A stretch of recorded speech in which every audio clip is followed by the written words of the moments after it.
ওয়াকআপ বিল নিয়ে নরেন্দ্র মোদী ও বিজেপি পার্টির বিরাট বড় সর্বনাশ করে দিলেন হিন্দু মানবাধিকার কর্মী ছোটন দাস। হিন্দু মানবাধিকার কর্মী ছোটন দাস বিজেপি পার্টির এই ওয়াকআপ বিলের বিরুদ্ধে যে কড়া অ্যাকশন নিয়েছে তাতেই নরেন্দ্র মোদী এবং বিজেপি পার্টির পুরোপুরি 12টা বেজে গেল। কারণ হিন্দু মানবাধিকার কর্মী ছোটন দাস যে সমস্ত প্রমাণ দিয়েছে তাতে উল্টে ওয়াকআপ দখল করতে গিয়ে উল্টে বিজেপি নেতারাই এখন কঠিন বিপদে পড়ে গেছে। তো চলুন এই ভিডিওটি ধৈর্য ধরে শেষ পর্যন্ত দেখুন যে হিন্দু মানবাধিকার কর্মী ছোটন দাস নরেন্দ্র মোদী এবং বিজেপি পার্টির বিরুদ্ধে ঠিক কি কড়া অ্যাকশন নিল এই ওয়াকআপ বিলকে নিয়ে, তাতে নরেন্দ্র মোদী এবং বিজেপি পার্টি এখন কত বড় বিপদে পড়ে গেল। আর এরা অমিত শাহরা, দিলীপ ঘোষরা তারা প্রতিদিন মুসলমানদের বিরুদ্ধে বলছেন। আরএসএসের ইংরাজি কাগজ অর্গানাইজারে বলছেন যে মুসলমানদের তো 8 লাখ একর জমি আছে, 8,72,000 একর জমি আছে। খ্রিস্টানদের তার থেকে বেশি 17 কোটি একর খ্রিস্টানদের জমি আছে।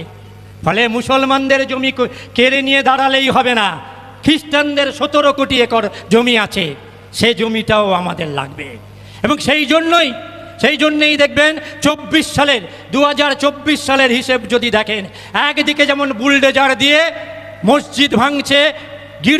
মসজিদ ভাঙছে, কবরস্থান ভাঙছে, ওরা বলছেন কাগজ লাগবে। আরে দিল্লি মিউনিসিপ্যালিটি 600 বছর আগের কাগজ, 600 বছর আগের মসজিদ।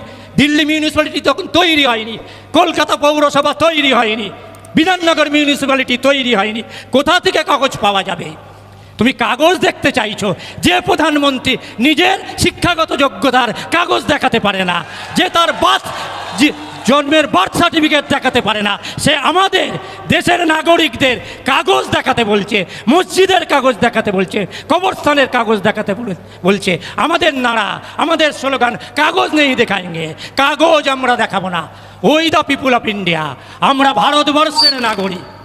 ফলে কারুর দয়ায় নয়, যেখানে মসজিদ আছে সেটা কারুর দয়ায় নয়, ভারতবর্ষের সংবিধান। কেউ যদি চ্যালেঞ্জ করেন, আরএসএসের যদি হিম্মত থাকে, বিজেপির যদি সাহস থাকে, চ্যালেঞ্জ করবেন।